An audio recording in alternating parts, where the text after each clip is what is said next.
અને ત્યારબાદ આ પ્રમાણેના સમાચાર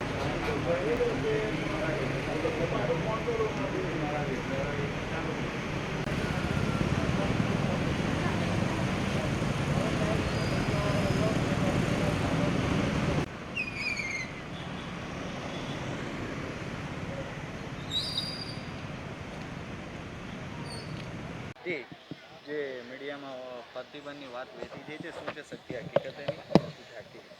મીડિયાના મિત્રો લગી જે વાત પહોંચી છે એ સત્યથી વેગળી છે. કોઈ એવો પ્રતિબંધ મૂકવામાં આવ્યો નથી. હા, સ્મશાન ભૂમિના જે કંઈ વ્યવસ્થા ઊભી કરવામાં કમીઓ છે તેને પૂરી કરવા માટેનો સુરત મહાનગરપાલિકા દ્વારા એના જે કમિશનર, ડેપ્યુટી કમિશનરને નિયુક્ત કર્યા છે કેતનભાઈ પટેલ, તેની સાથે મિલિંદભાઈ ટોણવાલા સાહેબની નિયુક્તિ કરી છે સરકારશ્રી દ્વારા. એની અધ્યક્ષતામાં લેવાયેલો નિર્ણય છે. ફક્ત વ્યવસ્થાને સારી બનાવવા માટે આ સિક્યુરિટી મૂકવામાં આવે છે, બાકી એને પ્રતિબંધ મૂકવાની કોઈ વાત નથી.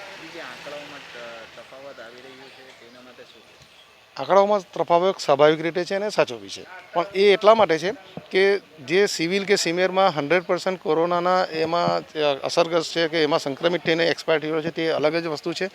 પરંતુ જ્યારે બીજા એનામાં રોગો હોય છે તો એ સંક્રમિત થવાની ચાન્સીસ રહેલા છે ને તેવાની બી ટ્રીટમેન્ટ ચાલી રહી છે. ત્યારે જ્યારે એ અન્ય રોગોથી એક્સપાયર થાય છે તો એને લઈને અહીંયા પ્રોટોકોલ કોરોના પર જ એને અગ્નિ સંસ્કાર આપવામાં આવે છે. તો સ્વાભાવિક અહીંના આંકડા વધારે તમને દેખાશે, પણ 100% જે કોરોના છે તેને તંત્ર ડિક્લેર કરતા જ હોય છે અને અહીંના આંકડામાં ફેર જે સંક્રમિત થવાનો ભય છે તેના લોકોનો છે, એટલે તેને લીધે વધારે દેખાય છે.